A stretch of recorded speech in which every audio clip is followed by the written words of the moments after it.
Metadata can be immensely important, especially if you're a working photographer. You want to have some recourse if your image ends up getting used without your permission. In the metadata panel, you'll notice I put my contact information on all the images that I shot, but I'm including contact information for the photographers that have loaned me or granted me right to use their images for this DVD or the videos that you're watching. So to explain what copyright is, it's a form of protection granted by the U.S. Constitution for original works of authorship. And to make the language all fun and legal, technically fixed in a tangible medium of expression. So that would be a photograph. The copyright covers both published and unpublished works. You guys got to see some images that I just shot on my iPhone today or on my Nikon today, and they're clearly not published until this video has reached you. But by putting my information in there, I'll be sure not to see my baby's foot on an ad for a product that I know nothing about.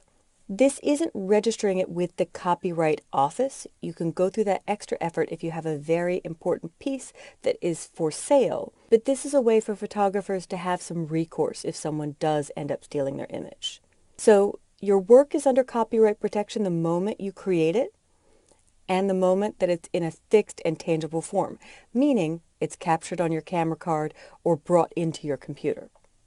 So here's how I added the metadata. These images were loaned to me by my baby photographer and also a Photoshop student of mine, Jess Epstein. So I created a metadata template for her. I grabbed her contact information, her website details and such, and I'm pulling that up on my other monitor. And from that, I build a metadata template. So I will put in Jess Epstein as the creator. Her title is photographer. I'm not going to put her street address, but she's located here in San Francisco. I will share a few of her websites. So she writes an excellent blog on WordPress with new work. So I'll put that in the description, and then I'll put her main website in the website category. There we have it. So once this information is up to date, I may say that this information is copyrighted, but she has granted permission for use on my Learn by videos. So the notice of this one, I think, would be 2009.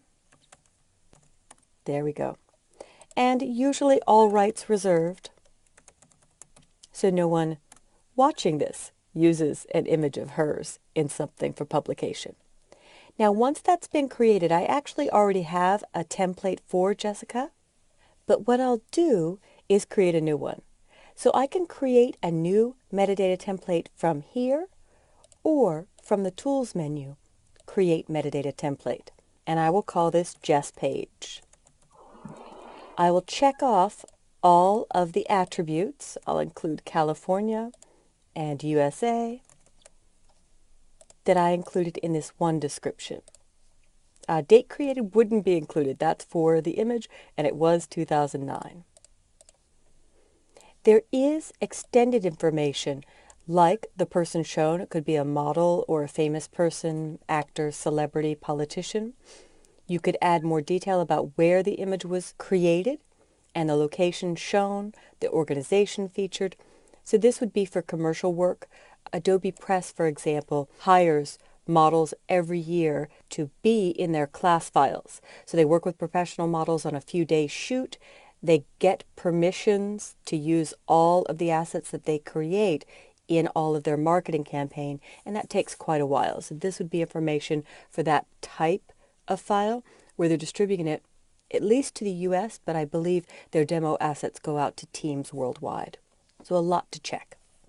So I'll hit save on this, and I have my own metadata template created, and what I'm going to do is choose File, Get Photos from Camera, and I'm going to import some new iPhone images I just shot. So I'll uncheck everything here and then check some from Levi Plaza here in San Francisco, and I'll name them and create a folder as they're coming in. So I'll go straight to my desktop. I've kicked myself when I look back and I see a birthday party folder that also has vacation pictures from 3 weeks later. I didn't name them or move them after I named them. So I try to get in the habit of organizing as I import. I'll hit create, I'll choose, I'll give it the same name, I'll start at sequence number of 1, and there is my metadata template, and also the Just page template I just created. And I could have built one for Levi Plaza that might have Coit Tower in it, or Fountain, or I can add individual descriptions and keywords. So I will hit Get Media. 8 files are copied. The beep means it's done.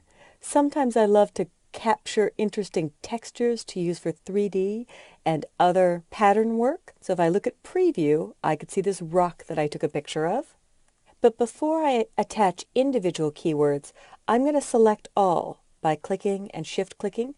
Command A or Control A will also work, and I might put in the description, which I always seem to scroll past, photos taken at Levi Plaza, home of Peach Pit, Pearson Education. And now I could add keywords like Levi Plaza, like Peach Pit Pearson, anything I think I might search for a year from now, 5 years from now, when I'm looking for the perfect image to show a feature in Photoshop. And I know I created it when. So sometimes I'll search by date. I was looking for some Vienna, Austria images that I took last year in February. So I searched for February 1 to February 5th. And in fact, I hadn't named some of them when they came in. A majority were named, but there were 2 batches, and the second one got copied in a hurry. But I was able to locate it by searching for date. And Bridge does offer search features, and it can search your entire library or your computer or a current folder, so you could search by keywords, anything you put in the metadata. So that is about all I'm going to cover on metadata and metadata templates. Please do attach them when you import your images, or attach them soon after copying your images over. The last thing I'll note is I love metadata to see the date created, the date modified, resolution, color space, and of course all the extra camera information you could see.